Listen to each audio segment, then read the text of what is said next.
এই কথাটা আল্লাহ রব্বুল আলামিন মানব জাতি তথা ফেরাউনকে সম্বোধন করে বুঝাই দিতেছেন, ফেরাউন রে, তোমার দেহের মধ্যে এত শক্তি, তোমার মধ্যে এত শক্তি আছে, এজন্য তুমি চিন্তা করো না, আমি আল্লাহ তোমাকে একটু স্মরণ করায় দেই। তোমার অস্তিত্ব কেমন ছিল? তোমার কোনো অস্তিত্ব ছিল না। আমি আল্লাহ রব্বুল আলামিন মাটির মাধ্যমে তোমাকে তৈরি করেছি, আয় দুনিয়ার মানব জাতিরে তৈরি করেছি। এই কথাটা আল্লাহ রব্বুল আলামিন স্মরণ করায় দিয়ে রাসূল করিম সাল্লাল্লাহু আলাইহি ওয়াসাল্লাম এক হাদিসের মধ্যে উল্লেখ করেন, আল্লাহর রসুল এই বর্ণনায় বলেন, আমি আবু বকর এবং উমর একই মাটির তৈরি। সুবহানাল্লাহ। কোন মাটির তৈরি? একই মাটির তৈরি। আল্লাহর রসুল সাল্লাল্লাহু আলাইহি ওয়াসাল্লাম বলেন, আবু বকর, উমর এবং আমি একই মাটির তৈরি। এজন্য দুনিয়ার মানব জাতির আল্লাহ রব্বুল আলামিন মাটি দ্বারা তৈরি করেছেন। কোন জায়গার মাটি থেকে তৈরি হয়েছে, যেই জায়গার মাটি থেকে তৈরি হয়েছে সেই জায়গায় তাকে পুঁতা হবে, দাফন করা হবে। কি করা হবে? দাফন করা হবে। আল্লাহ পাক পরওয়ারদিগার আলম এই কথাটা স্মরণ করায় দিয়েছেন রাসূল করিম সাল্লাল্লাহু আলাইহি ওয়াসাল্লামের কথার মাধ্যমে আরো পরিষ্কার হয়ে গেছে। হযরতে আবু বকর সিদ্দিক রাদিয়াল্লাহু তাআলা আনহু বলেন, আয়েশা গো, আমি তোমার কাছে 3টা কাফনের কাপড় দিয়ে গেলাম, আমি যখন ইন্তেকাল করব তখন আমাকে গোসল দিয়ে 3টা কাপড় পরিধান করাইয়া দিও। আয়েশা সিদ্দিকা রাদিয়াল্লাহু তাআলা আনহা কাফনের কাপড় হাতের মধ্যে নিয়েছেন, তাকায় দেখেন 2টা পুরাতন কাপড়, পুরান, একটা নতুন কাপড়। অথচ যত গরিব মানুষ হয় না কেন, প্রত্যেক মানুষ মরার উপরে নতুন কাপড় পরে, নতুন কাপড় পরে। যত গরিব হয় না কেন, পুরাতন কাপড় সে পরে না, তাকে দেওয়া হয় না। হযরত আবু বকর বলেন, আয়েশা গো, আমার ইন্তেকালের পরে আমার এই 3টা কাপড় দিয়ে তুমি আমাকে দাফন করবে। আয়েশা রাদিয়াল্লাহু তাআলা আনহা কাপড়ের দিকে তাকায় দেখেন 2টা পুরাতন আর একটা নতুন। 2টা পুরাতন, একটা নতুন। আয়েশা রাদিয়াল্লাহু তাআলা আনহা বলেন, আমিরুল মুমিনিন, আব্বাগু, আপনি চাইলে 3টা নতুন কাপড় পরিধান করে যেতে পারেন, আপনাকে 3টা নতুন কাপড় দিতে পারি, কিন্তু আপনি ওসিয়ত করে যাচ্ছেন এই 3টা কাপড় দিয়ে দেওয়া হবে, এতে নতুন কাপড় আর দেওয়া যাবে না, যেহেতু আপনি ওসিয়ত করেছেন। এই 3টা কাপড়ের মধ্যে দিয়ে 2টা পুরাতন কাপড় আর একটা নতুন কাপড় কেন গো আব্বা?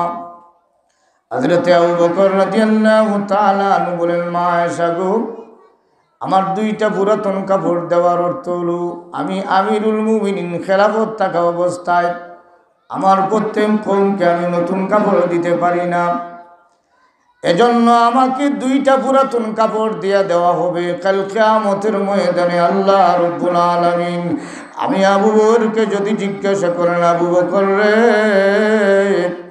প্রত্যেক কওমদেরকে তুমি কি নতুন কাপড় পরিয়েছো? আমি বলবো, আল্লাহ, আমি প্রত্যেককে দিতে পারি নাই বলে আমি মরার সময় প্রমাণ দিয়ে আসলাম, আমি নিজে 2টা পুরাতন কাপড় নিয়া। সুবহানাল্লাহ। আয়েশা সিদ্দিকা রাদিয়াল্লাহু তাআলা আনহা বলেন, আব্বা, বুঝলাম আপনার কাপড়গুলা দিয়ে আপনাকে দাফন করা হবে, কিন্তু কোথায় দাফন করা হবে, কোন মাটিতে আপনাকে দাফন করা হবে একটু বলেন। আবু বকর রাদিয়াল্লাহু তাআলা আনহু বলেন, মা আয়েশা, তুমি শুনো গো মা, আমার ইন্তেকালের পরে আমাকে গোসল দিয়া কাফন পরাইয়া জানাজার নামাজ সারিয়া আল্লাহ নবীর রওজার কাছে গিয়া সালাম দিবা, আল্লাহ রসুলকে আমার পক্ষ থেকে সালাম দিবা। সালাম দেওয়ার সাথে সাথে যদি সালামের জবাব আসে তাহলে মনে করবে রসুল আমার প্রতি খুশি আছে, আর যদি সালামের জবাব এসে যায় গো মা, তাহলে তুমি আমার লাশটা নবীজির কাছে দাফন করে দিও। সুবহানাল্লাহ। হযরত ওমর ইবনুল খাত্তাব রাদিয়াল্লাহু তাআলা আনহু, আলী রাদিয়াল্লাহু তাআলা আনহু, আবু বকর রাদিয়াল্লাহু তাআলা আনহু ইন্তেকালের পরে গোসল দিয়া কাফন পরাইয়া জানাজার নামাজ সারিয়া আল্লাহ নবীর রওজার কাছে গিয়ে হযরত ওমর বলেন, আসসালামু আলাইকা ইয়া রাসূলুল্লাহ। আল্লাহ নবী, আপনি সালাম গ্রহণ করুন। আপনার বন্ধু আবু বকরকে নিয়ে আপনার কবরের পাশে এসে গেছি। আল্লাহ নবী গো, আপনার বন্ধু আমাদের কাছে দাবি দিয়ে গেছেন, আপনি যদি পারমিশন দেন তাহলে আপনার কবরের কাছে দাফন করা হবে। আল্লাহ নবী গো, আপনি যদি পারমিশন দেন তাহলে আপনার আবু বকরকে আপনার কবরের কাছে দাফন করা হবে। আল্লাহর রাসূল সাল্লাল্লাহু আলাইহি সাল্লামকে যখন সালাম দেওয়া হলো, হযরত ওমর রাদিয়াল্লাহু তাআলা এমনিতে তাকায় দেখেন, সালাম দেওয়ার সাথে সাথে কবরের মধ্যে দেখা যায় ভূমিকম্প শুরু হয়ে গেছে। এমনিতে আওয়াজ বের হয়ে গেল, ও ওমর ইবনুল খাত্তাব, আমার বন্ধুকে তার বন্ধুর কাছে দাফন করতে কোনো অসুবিধা না। আমার বন্ধু আমার হিজরতের সাথী ছিল, আমার জীবনের সাথী ছিল। আমার কবরের কাছে দাফন করিয়া আমার কবরের সাথী বানাইয়া দাও। এই যে আবু বকরকে দাফন করা হইল কোন জায়গায়? জোরে বলেন। রাসূলুল্লাহর কবরের কাছে, মদিনায়। জন্ম হইল কোন জায়গায়? মক্কায়। নবীজির জন্ম হইল মক্কায় আর দাফন হইল মদিনায়। আল্লাহর রসুল বলেছেন, যেই জায়গার মাটি দিয়ে যাকে বানানো হয়েছে তাকে সেই জায়গায় দাফন করা হবে। রসুলকে বানানো হয়েছে কোন জায়গার মাটি দিয়া? সুবহানাল্লাহ। মদিনাতুল মুনাওয়ারার মাটি দিয়া রসুলকে বানানো হয়েছে। আল্লাহর রসুল বলেন, আমি উমর এবং আবু বকর তিনজন একই মাটির জন্ম, একই জায়গার মাটির জন্ম। নবীজির কথা অনুযায়ী প্রমাণিত হয়ে গেল, আবু বকরকে যখন দাফন করা হয়ে গেল, এতে বোঝা গেল আবু বকরও মদিনার মাটির দ্বারা জন্ম। ঠিক কিনা বলেন? আল্লাহ রাব্বুল আলামিন এই দুনিয়ার মানব জাতিদেরকে আল্লাহ এই কথাটা স্মরণ করে দেও, মানব জাতিরে তোমরা কিভাবে নাফরমানি করো একটু চিন্তা করে দেও। আমি আল্লাহ তোদেরকে মাটি দ্বারা তৈরি করেছি। এই মাটি কোন মাটি দ্বারা তৈরি করলাম? যেই মাটিতে তোমাদেরকে দাফন করা হবে সেই মাটি দ্বারা তোমাদেরকে তৈরি করলাম। আল্লাহ পাক পরওয়ারদিগার আলম দুনিয়ার আয়াত যখন নাজিল হলো, এই আয়াতটা যখন নাজিল হয়ে গেল, নাজিল হওয়ার সাথে সাথে সাহাবায়ে কেরামদের মধ্যে গুঞ্জন শুরু হয়ে গেল, আমি কোন মাটির তৈরি? একজন বলেন, আমি কোন মাটির তৈরি? কোন জায়গার মাটির তৈরি? আমার ভাইরা, সাহাবায়ে কেরামদেরকে আল্লাহ রব্বুল আলামিন তথা দুনিয়ার মানব জাতিদেরকে আল্লাহ রব্বুল আলামিন জানায়া দিয়া বলেন, এই মাটি হইতে তোমাদেরকে তৈরি করেছি, আবার এই মাটিতে তোমাদেরকে দাফন করব। অর্থাৎ যেই মাটিটাতে তোমাদেরকে বানিয়েছি সেই মাটির মধ্যে আবার দাফন করা হবে। আল্লাহর নবীকে মদিনার মাটি দ্বারা বানানো হয়েছে, এজন্য মদিনার মাটিতে দাফন করা হয়েছে। হযরত আবু বকর রাদিয়াল্লাহু তাআলা আনহুকে মদিনার মাটি দ্বারা বানানো হয়েছে, মদিনাতে দাফন করা হয়েছে। ওমর ইবনুল খাত্তাব রাদিয়াল্লাহু তাআলা আনহুকে মদিনার মাটি দ্বারা বানানো হয়েছে, মদিনাতে দাফন করা হয়েছে। আল্লাহ বলেন, মিনহা খালাকনাকুম, তোমাদেরকে সেই মাটি দ্বারা সৃষ্টি করেছি। কোন মাটি? মুফাসসিরিন কেরামগণ বুঝায়া দেন, যেই মাটি দ্বারা তোমাদেরকে যেই মাটিতে দাফন করা হবে এই মাটি দ্বারা তোমাদেরকে সৃষ্টি করা হয়েছে। ওয়াফিহা নুইদুকুম, আবার এই মাটিতে তোমাদেরকে দাফন করা হবে, মাটিতে প্রবেশ করানো হবে। আর এই কথাটা মনে রাখো রে বান্দা, এই মাটিতে দাফন করার পরে তোমাদের জিন্দেগির শেষ না। ওয়া মিনহা নুখরিজুকুম তারাতান উখরা। আল্লাহ রাব্বুল আলামিন এই কথাটা মানব জাতিরে স্মরণ করায় দে। আর আমরাও এর আগে স্মরণ যদি না হয় তাহলে মাটি দেওয়ার সময় কথাটা স্মরণ হয়। মাটি দেওয়ার সময় যখন দাফন করা হয় তখন আমরা দাফন করতে মাটি দিই কয় তরিকায়? নবীজির সুন্নত তরিকায় কয়বারে মাটি দেই? 3 বারে। এই সময় 3 বারে যখন মাটি দেই দেখবেন অনেক খালি দোলা লয়, কিতা লয়? দোলা একটা লইয়ে একটা দে, আবার দোলা একটা লইয়ে একটা দে, আবার একটা দে। মনে করে তার আদায় হয়ে গেছে, কিন্তু এটা সুন্নত তরিকা না। সুন্নত তরিকা হলে 1 মুষ্টি পরিমাণ। কয় মুষ্টি? 1 দোলা যারা লয়, দোলা লওয়া সুন্নতর পরিপন্থী 1 মুষ্টি। হাতের মুষ্টির মধ্যে যা দর এইগুলো মিনহা খালাকনাকুম। এটা স্মরণ করা, এই কথাটা বলা মানে স্মরণ করা। এই মাটি দিয়ে তোমারে তৈরি করা হয়েছিল বিদায় এই মাটি তোমারে দিয়ে আবার দাফন করতেছি। সুবহানাল্লাহ। এ বান্দা, এই কথাটা যার অন্তরে বিদ্যমান থাকবে, এই দুনিয়ার জগতে এই মাটি দ্বারা তৈরি করা হয়েছে, এই মাটিতে দাফন করা হবে, কথাটা যাদের অন্তরে স্মরণ থাকবে, এরা আল্লাহর নাফরমানি শয়তানের ওয়াসওয়াসায় করতে পারে, কিন্তু সাথে সাথে তার জিন্দেগি শুধরাইয়া নিবে। ঠিক কিনা বলে?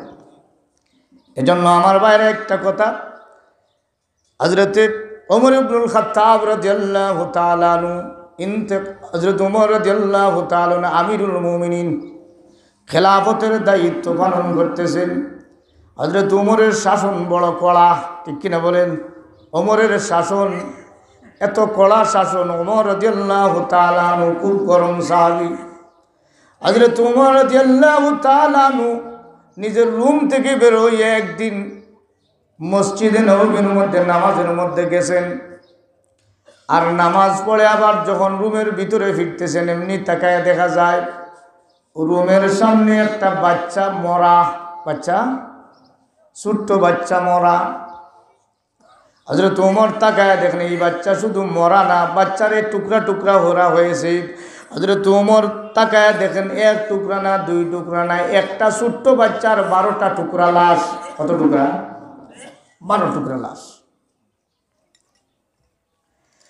12 টুকরা লাশ। হযরত ওমর খুব গরম সাহাবী, আমিরুল মুমিনিন।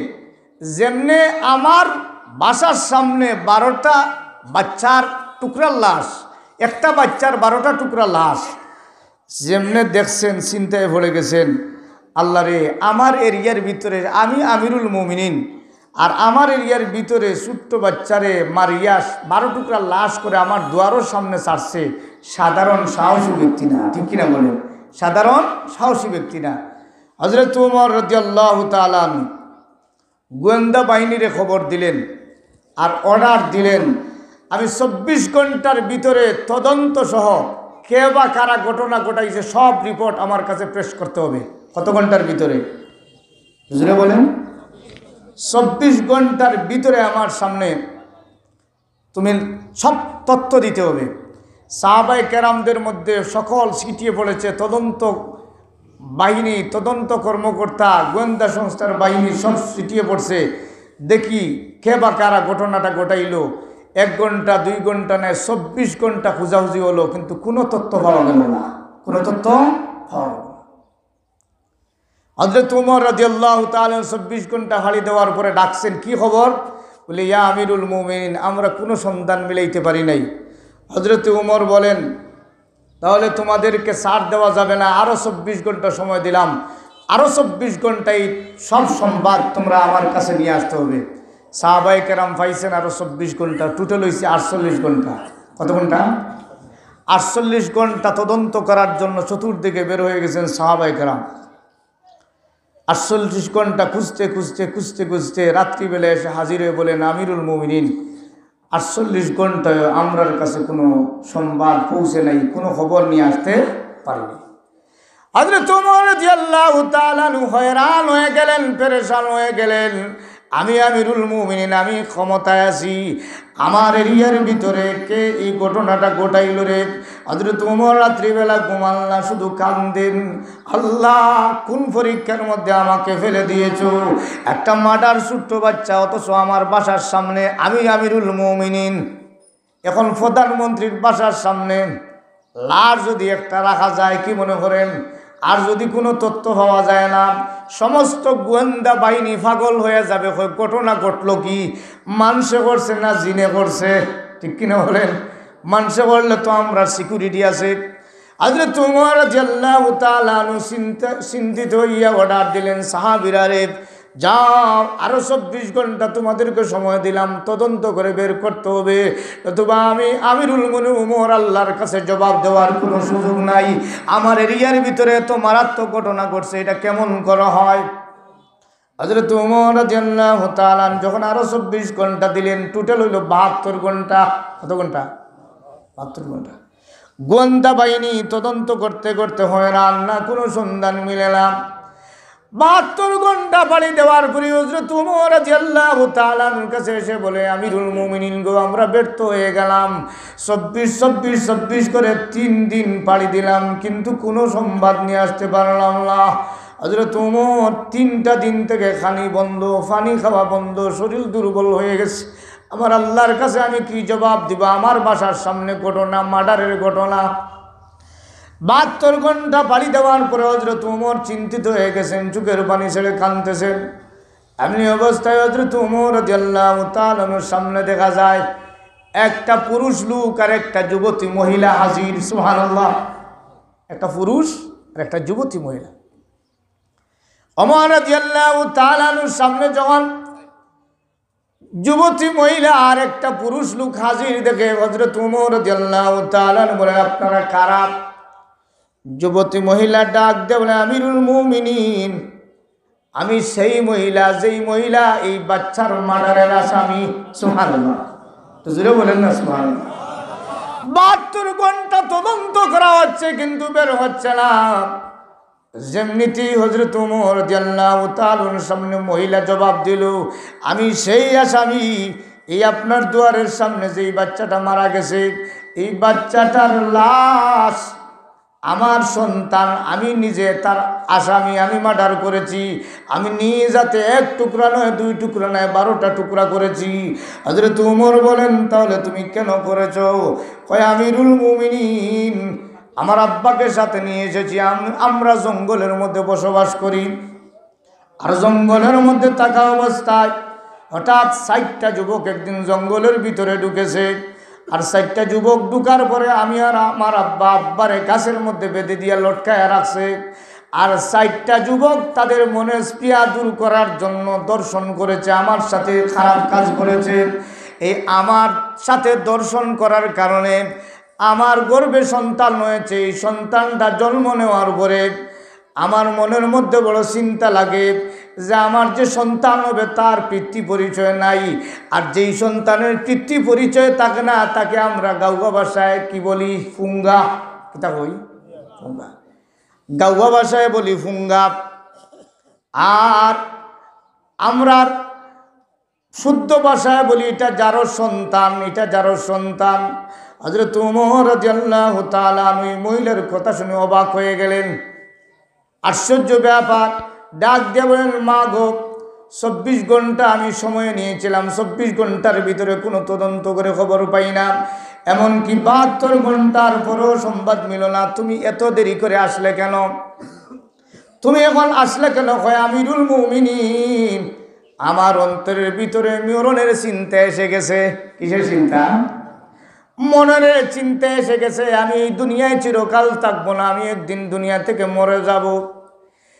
এই মরে যাবার চিন্তা আমার ভিতরে যখন ঢুকছে, ঢুকার কারণে আমি আপনার সামনে হাজির হয়েছি। হযরত ওমর বলেন, মরণের চিন্তা তোমার ভিতরে আসলো, কিন্তু সন্তানরে তুমি হত্যা করলে কেন? বলে, আমিরুল মুমিনিন, এই সন্তান যেটা জন্ম নিয়েছে, এই সন্তানটা যারো সন্তান। আর কোরআনুল করিমের মধ্যে আল্লাহ রাব্বুল আলামিন উল্লেখ করেছেন, উতুল্লিম বাদা যালিকা জানিম, যেই সন্তান যারো সন্তান হয়, এই সন্তানটা ইসলামের দুশ্মন হয়। নাউজুবিল্লাহ। কার দুশ্মন হয়? কথাটা মনে রাখবেন। হে আমিরুল মুমিনিন, আমি কিন্তু ঘটনা ঘটাই না, আমাকে জোরপূর্বকভাবে গর্ভবতী করা হয়েছে এবং আমার সন্তান হয়েছে। এই সন্তানটা যার সন্তান হয়ে গেছে, তার পিতৃ পরিচয় নাই। 60টা মানুষ দর্শন করেছে, কার সন্তান কে বা বলবে? এজন্য আমার ছেলের যখন পিতৃ পরিচয় নাই, এটাকে যার সন্তান বোঝানো হয়। আর যার সন্তানেরা ইসলামের দুশ্মন হয়, আলিমুল আমার দুশ্মন হয়, নবীর দুশ্মন হয়। নবীর দুশ্মন হয়, ইসলামের দুশ্মন হয়, আলিমুল আমার দুশ্মন হয়। সুতরাং আমিরুল মুমিনিন, আমি চিন্তা করলাম আমি কোনো ঘটনা ঘটাই না, কিন্তু আমার ছেলে জন্ম নেওয়ার পরে সে বড় হবে, ইসলামের দুশ্মন হবে, আলেম উলামার দুশ্মন হবে, নবীর দুশ্মন হবে, এটা বরদাস্ত করা যায় না। আমার ঘর থেকে ইসলামের দুশ্মন বের হবে, এটা বরদাস্ত করা যায় না। এজন্য আমার রাগ উঠলো, আমি 11 সন্তানরে হত্যা করলাম। শুধু হত্যা করলাম না, 12টা টুকরা করে আপনার দুয়ারের সামনে রেখে গেলাম, যাতে আমার মনের ক্ষোভটা মিটাই দিলাম। এই দুনিয়ার জগতে সন্তান না পাইলাম, কিন্তু আল্লাহর নবীর দুশ্মন বনা থেকে আমি বিরত রাখলাম। এজন্য আমি এই সন্তানটাকে 12টা টুকরা করে আপনার দুয়ারে রাখলাম। হযরত ওমর বলেন, হ্যাঁ যুবতী মহিলা, তাহলে তুমি এত দেরি করলে কেন? তাড়াতাড়ি আসলে না কেন? এখন আসলে কেন? ওই আমিরুল মুমিনিন, আমি একদিন শুয়ে পড়েছি, হঠাৎ আমার মনের মধ্যে চিন্তা জাগ্রত হলো যে আমি এই দুনিয়ায় তো চিরকাল থাকবো না, আমি একদিন মরতে হবে। আর আমি মরার পরে যদি কোনো জান্নাতের মালিক হতে পারি না, তাহলে এই মরাটা ধ্বংস হওয়া ছাড়া কোনো রাস্তা নাই। এজন্য আমি সাধারণ মানুষ না, আমি একজন কোরআনের হাফেজা। সুবহানাল্লাহ, আমি একজন কোরআনের হাফেজা। আমি দেখেছি দুনিয়াতে চিরস্থায়ী থাকা যাবে না, ফেরাউনও দুনিয়াতে চিরস্থায়ী থাকতে পারে না, আর আমিও দুনিয়ার মধ্যে চিরস্থায়ী থাকতে পারবো না। এজন্য আমি চিন্তা করে সিদ্ধান্ত নিয়েছি, যেহেতু দুনিয়া থেকে বিদায় হতে হবে, চিরকাল পরকালের জিন্দেগিতে থাকতে হবে, তাহলে এই পরকালের জিন্দেগি কিভাবে সুখী বানানো যায়, এই চিন্তা মনের মধ্যে যখন জাগ্রত হলো, তখন আমি আপনার দরবারে এসেছি। আপনি আমাকে সাজা দেন, আমার সন্তান হত্যার জন্য আমাকে আপনি বিচার করেন। আপনার বিচারের মাধ্যমে আমি যদি দুনিয়া থেকে বিদায় হয়ে যাই, তথাপি পরকাল আমার জন্য দামি হবে। দেখেন, মহিলার অন্তরে যখন পরকালের চিন্তা ঢুকে গেছে, এমনিতে নিজে মার্ডারের আসামি নিজে স্বীকার করে হয় আমার শাস্তি দেন।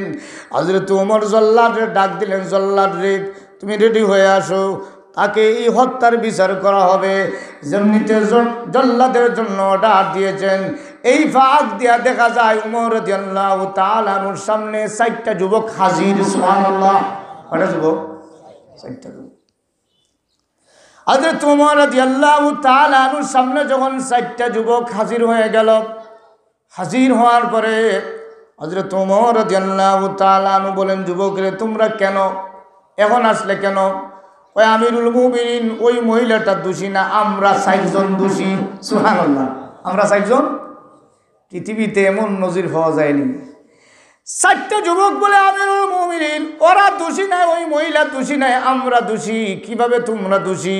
বলে, আমরা জঙ্গলের মধ্যে গেছি, সুন্দরী মহিলার চেহারা সৌন্দর্য দেখে পাগল হইয়া বাবাকে গাছের মধ্যে বেঁধে দিয়ে আমরা 4টা যুবক কি শয়তানের ওয়াসওয়াসায় পড়ে জিনা করে ফেলেছি, দর্শন করে ফেলেছি।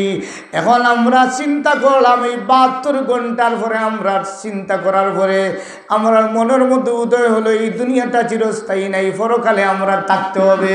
সুতরাং আমরা যদি এই জিনার গুনাহ নিয়ে দুনিয়া থেকে বিদায় হয়ে যাই, তাহলে পরকাল আমাদের জন্য জাহান্নামের কঠিন সাজা ছাড়া কোনো উপায় নাই।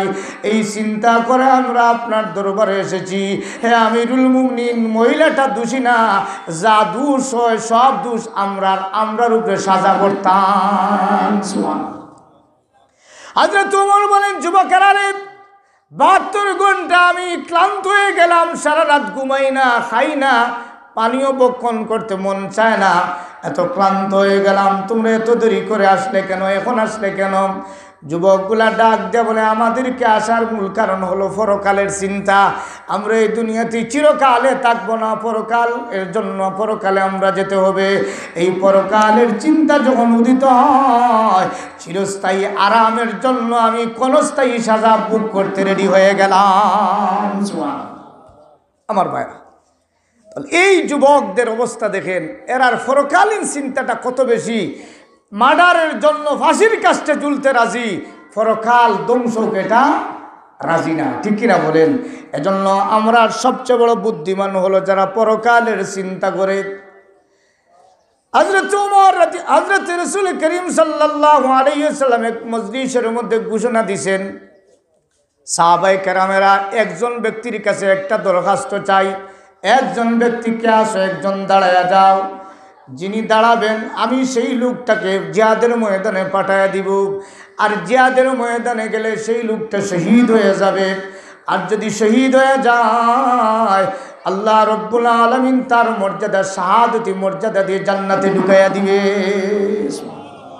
রসুল যেমন বয়ান দিছেন এইভাবে মজলিসের মধ্যে নবীজি বয়ান দিছেন, বলছেন একজন লোক দাঁড়াও, একজন লোক দাঁড়াও। যেমন রসুল ঘোষণা দিছেন লাভ দিয়ে দুইজন দাঁড়াই গেছেন। সুবহানাল্লাহ। সময় ক্ষেপণ না করে কয়জন দাঁড়াইছেন? আল্লাহ রসুল সাল্লাল্লাহু আলাইহি ওয়াসাল্লামের সামনে যেমন দুইজন দাঁড়ায় গেছেন, রসুল দুজনের চেহারার দিকে তাকান, তাকায়া দেন একজন হইল বাবা আর একজন হইল ছেলে। একজন বাবা আর একজন, সুবহানাল্লাহ, আসতে বলেন, আরো আসতে বলেন, করোনায় ধরে ফেলবে। সুবহানাল্লাহ, আসতে বললে করোনায় ধরে ফেলবে, এজন্য আরো আসতে বলেন সুবহানাল্লাহ। একজন দাঁড়াইছে বাবা, হাদিসে এসেছে ওনার নাম হচ্ছে আব্দুল্লাহ, ওনার নাম। আর ছেলে যিনি দাঁড়াইছেন ওনার নাম হচ্ছে জাবের। সুবহানাল্লাহ। যেমনে দুজন দাঁড়াইছেন রসুল চেহারার দিকে তাই হয় না, দুজনকে পারমিশন দেওয়া যাবে না। যেহেতু আমি ঘোষণা দিছি একজন দাঁড়াইছেন দুইজনকে দিব না, আপনারা দুজনের মধ্যে সমঝোতা করেন, দুজনের মধ্যে পরামর্শ করে একজন দাঁড়ান, একজন যে দাঁড়াইবেন তাকে পারমিশন দিব। রসুলের এই কথা শুনে বাবা ছেলেরে ডাক দিয়ে, হো বাবা আমার দিন ফুরায় গেছে, আমি পরকালের প্রতীক। সুবহানাল্লাহ। আমার দিন ফুরায় গেছে, আমি পরকালের প্রতীক, আর বেশি দিন বাঁচব না, সময় তো চলে গেছে। সুতরাং আমি যখন কিছুদিন পরে মরব, তা মরার আগে পরকালটা নিশ্চিত করে মরার ব্যবস্থাটা দিয়ে দিও। সুবহানাল্লাহ। পরকালে সফলতার বিষয়টা নিশ্চিত করে আমাকে যাওয়ার সুযোগ দিয়ে দিও। যখন বাবা ছেলের এই কথা বলেছে, যুবক ছেলে ডাক দে, হয় আব্বা আপনার এখন জিহাদের বয়স রয়ে নাই। সুবহানাল্লাহ। আপনি বৃদ্ধ হয়ে গেছেন, সুতরাং আনা শাবাব, আমি যুবক, আমাকে পারমিশন দেন। আর আপনি আপনার ছেলে মেয়েদেরকে দেখাশোনা করেন, আমারে পারমিশন দেন, আমি জিহাদের মধ্যে যাই আর আমি পরকালীন সফলতা নিশ্চিত করে ফেলি। সুবহানাল্লাহ। পরকালীন চিন্তা আমি যদি ঘোষণা দেই, একজন এই মজলিসের মধ্যে আল্লাহর রসুলের মহব্বত ইসলামের মহব্বতে দাঁড়ান, যেমন ঘোষণা দিব দেখবেন একজন আরেকজনের চেহারার দিকে তাকায়, দেখে খেয়ে দাঁড়ায় দেখি, ঠিক কিনা বলে? একজন আরেকজন দাঁড়াইবেন, আলী চেহারার দিকে তাকাইবে, খেয়ে দাঁড়াইবেন দেখি। আমার ভাইরা, আব্দুল্লাহ রাদিয়াল্লাহু তাআলা ইন্তেকাল করে জিহাদের ময়দানে তাকে রসুল পারমিশন দিলেন। আব্দুল্লাহ রাদিয়াল্লাহু তাআলা লম্বা আলোচনা, এদিকে যাওয়ার সময় নাই। হযরত আব্দুল্লাহ রাদিয়াল্লাহু তাআলাকে রসুল পারমিশন দিলেন, জিহাদের ময়দানে চলে গেলেন। জিহাদের ময়দানে গিয়ে শহীদ হয়ে গেলেন। আর ছেলে জাবের রাদিয়াল্লাহু তাআলা বাবার আবেদনায় বড় চিন্তিত, আল্লাহ আমার আব্বা নাই। আর হযরত আব্দুল্লাহ রাদিয়াল্লাহু তাআলা ইন্তেকালের সময় অনেক টাকা ঋণ ছিল, তখন এই ঋণগুলা ছেলের কাঁধের মধ্যে রেখে গেছেন। তখন জাবের রাদিয়াল্লাহু তাআলা বড় চিন্তিত। হযরত জাবের রাদিয়াল্লাহু তাআলা চেহারা বড় মলিন। আল্লাহর রসুল একদিন জাবের রাদিয়াল্লাহু তাআলা চেহারা কালো দেখে ডাক দেন, ও জাবের, ব্যাপার কি? তোমার চেহারা দেখি মলিন, তোমার চেহারা দেখি মলিন। জাবের, তুমি কি কোনো চিন্তার মধ্যে আসো? হযরত জাবের রাদিয়াল্লাহু তাআলা বলেন, ইয়া রাসূলুল্লাহ, আমি অবশ্যই চিন্তার মধ্যে আছি। এক নম্বর চিন্তা হলো আমার কাঁধের মধ্যে বাবার ঋণ আছে, অনেক টাকা ঋণ, আমি ঋণগুলা পরিশোধ করব কিভাবে? 2 নম্বর বাবার আবেদনায় আমি চিন্তিত, আমার আব্বা নাই। 3 নম্বর হইল আমার ভাই বোন, ছোট্ট ছোট কয়েকটা ভাই বোন আছে, তাদের দেখাশোনা আমি একা করতে হয়, তাহলে পরিবারের দেখাশোনা আমি একা করব, আর ঋণগুলাকে একা মারবো, এই চিন্তায় আমি জর্জরিত হয়ে গেছি। আল্লাহর নবী এই কথাটা শোনার পরে মনের মধ্যে কথাটা গেঁথে রেখেছেন। জাবেরের মনের মধ্যে বড় চিন্তা। জিহাদের ময়দানে সাহাবায়ে কেরামরা নিজের নিজ নিজ ঘোড়া নিয়ে, নিজ নিজ উট নিয়ে রওনা দিয়েছেন, জিহাদের ময়দানে যাবেন। হযরত জাবের রাদিয়াল্লাহু তাআলা আনহু, একটু কষ্ট দেই, পিছন দিকে প্রচুর মানুষ আসতেছেন, আলহামদুলিল্লাহ। একটু যদি ফাঁকটা মারিয়ে একটু হরকত করেন, লা ইলাহা ইল্লাল্লাহ, লা ইলাহা ইল্লাল্লাহ, লা ইলাহা ইল্লাল্লাহ, লা ইলাহা ইল্লাল্লাহ, লা ইলাহা ইল্লাল্লাহ। ইল্লাল্লাহ লা ইলাহা ইল্লাল্লাহ লা ইলাহা ইল্লাল্লাহ ইল্লাল্লাহ লা ইলাহা ইল্লাল্লাহ লা ইলাহা ইল্লাল্লাহ মুহাম্মাদুর রাসূলুল্লাহ সাল্লাল্লাহু আলাইহি ওয়াসাল্লাম। রাসূলের অন্তরে এই কথাটা গেঁথে থাকলো যে জাবের বড় চিন্তিত। হযরতে জাবের রাদিয়াল্লাহু তাআলা জিহাদের ময়দানে যাইতেছেন, দুর্বল গুলাটা বুড়া মানুষ এমনিতে দুর্বল, গুড়াও দুর্বল। এজন্য হযরতে জাবের রাদিয়াল্লাহু তাআলা আনহু পিছনে পড়ে গেছেন। অনেক সবল গুলাওয়ালা লোক সামনে চলে গেছেন। আল্লাহর রসুল জাবেরের ডাক দিয়ে বলেন, জাবের দেখি তো তুমি পিছনে পড়ে গেছো, ব্যাপার কি? তুমি যাইতে পারো না, সকলের আগে তো যাওয়ার দরকার, তুমি কেন পিছনে পড়ে গেলে? হযরতে জাবের বলেন, ইয়া রাসূলুল্লাহ, আমার ভালো গুলা নাই, আমি তো অভাবী মানুষ, একদিকে ঋণের বোঝা, অন্যদিকে পরিবারের চাপ, আর আমার ভালো গুলা নাই, বৃদ্ধ গুলাটা নিয়ে জিহাদের ময়দানে যাইতেছি, এই জন্য পিছনে পড়ে গেছি। আল্লাহর রসুলের অন্তরে কথাটা দাগ লাগলো। রসুল করিম সাল্লাল্লাহু আলাইহি ওয়াসাল্লাম নিজের হাতের লাঠি দিয়া গুলার পিছনে দিলেন একটা গুতা। সুবহানাল্লাহ। কে গুতা দিছেন? নবীজি গুতা দিছেন। যেমনে হাতের লাঠি দিয়া গুলার পিছনে গুতা দিছেন, এক গুতা খাইয়া গুলার শরীরে এমন তেজ এসেছে, এমন শক্তি এসেছে, সমস্ত তেজওয়ালা গুলারে পিছনে ফেলে জাবেরের গুলা সকলের আগে চলে গেছে। আল্লাহর নবী সাল্লাল্লাহু আলাইহি ওয়াসাল্লাম জিহাদের ময়দানে গিয়ে দেখেন জাবেরের গুলা সকলের আগে, যে গুলাটা সকলের পিছনে ছিল জাবেরের গুলাটা আগে। নবীজি মুস্কি এসে দিয়া বলেন, জাবের তোমার গুলার তো বড় শক্তি বেড়ে গেল। ইয়া রাসূলুল্লাহ, এই শক্তি তো আমার না, আপনার লাঠির গুতার। সুবহানাল্লাহ, আপনার লাঠির গুতার। আল্লাহর রসুল বলেন, জাবের তোমার গুলাটার যখন তেজ এসে গেছে, শক্তি গেছে, তাহলে এটা আমার কাছে বিক্রি করে দাও, আমার মন চায় তোমার গুলাটা কিনবো। সুবহানাল্লাহ। নবীজি বলেন, জাবের আমার মন চায় তোমার গুলাটা কিনবো। সহিহ riwayat। হযরত জাবের রাদিয়াল্লাহু তাআলা আনহু বলেন, ইয়া রাসূলুল্লাহ, এমন ক্রেতার কাছে আমি গুলা বিক্রি করি না, বরং এমন ক্রেতা পাইলে আমি জাবের দান করি। সুবহানাল্লাহ। আমি বিক্রি করি না, আমি দান করি। আল্লাহর নবী বলেন, না জাবের, আমি তোমার গুলা এমনি নিব না, আমি কিনে নিতে হবে, যদি বিক্রি করো তাহলে আমি কিনে নিব। হযরত জাবের রাদিয়াল্লাহু তাআলা চিন্তা করে দেখলেন, নবীজিকে দান করলে নিবেন না, কিনে নিবেন, তাহলে নবীজির মন যখন চাইছে কিনে নিবেন, তাহলে বিক্রি করে দিব। আল্লাহর নবী গো, আপনার কাছে আমি গুলাটা বিক্রি করব, তবে শর্ত হইল একটা, আমি এই জিহাদের ময়দানে দিব না, আমি বাড়িতে পৌঁছার পরে আপনার কাছে বিক্রি করব। আল্লাহর নবী রাজি হয়ে গেলেন। হযরত জাবের রাদিয়াল্লাহু তাআলা বাড়িতে চলে গেলেন।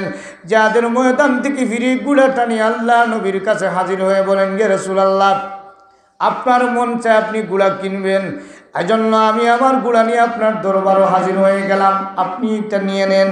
আল্লাহর রসুল সাল্লাল্লাহু আলাইহি ওয়াসাল্লাম গুলার জন্য কিছু টাকা দিয়া হযরতে জাবেরের মুষ্টির মধ্যে ঢুকাই দিয়া বলেন, জাবের, এটা হলো তোমার গুলা বিক্রির টাকা, এগুলা নিয়ে তুমি বাড়িতে যাও, আর এই টাকাগুলা দিয়ে তোমার বাবার কিছু ঋণ আছে, ঋণগুলা তুমি মারো, তুমি খুব চিন্তিত আছো।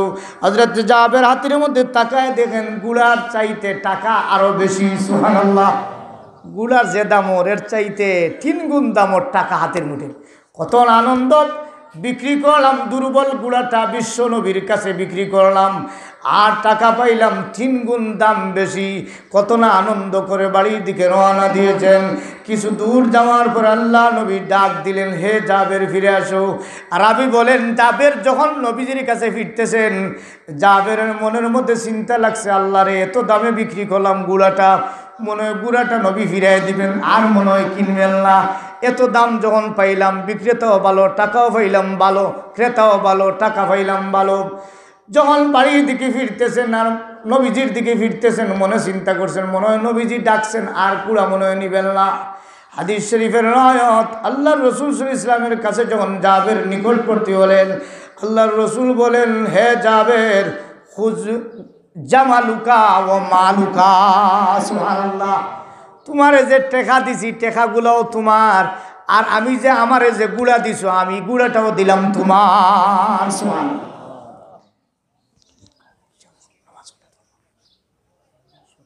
আচ্ছা, গুড়াও তোমার আর টেকাও তোমার। এই জাবের রাদিয়াল্লাহু তাআলা কত না আনন্দিত হয়েছেন। ও আমার ভাইরা, আল্লাহ রসুল এই জাবেরের ডাক দেয়া বলেন, ও জাবের, তোমার আব্বার জন্য একটা সুসংবাদ নিয়ে যাও, তোমার আব্বার জন্য একটা সুসংবাদ নিয়ে যাও।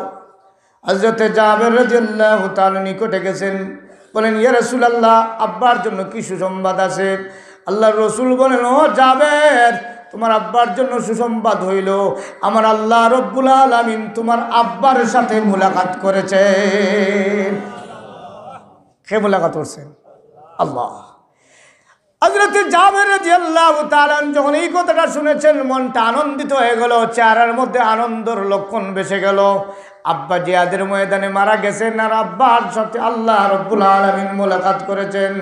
হযরত জাবের প্রশ্ন করেন, ইয়া রাসূলুল্লাহ, আল্লাহ আব্বার সাথে মুলাকাত করেছেন, কিন্তু আব্বার সাথে কি আল্লাহর কোনো কথা হইছে?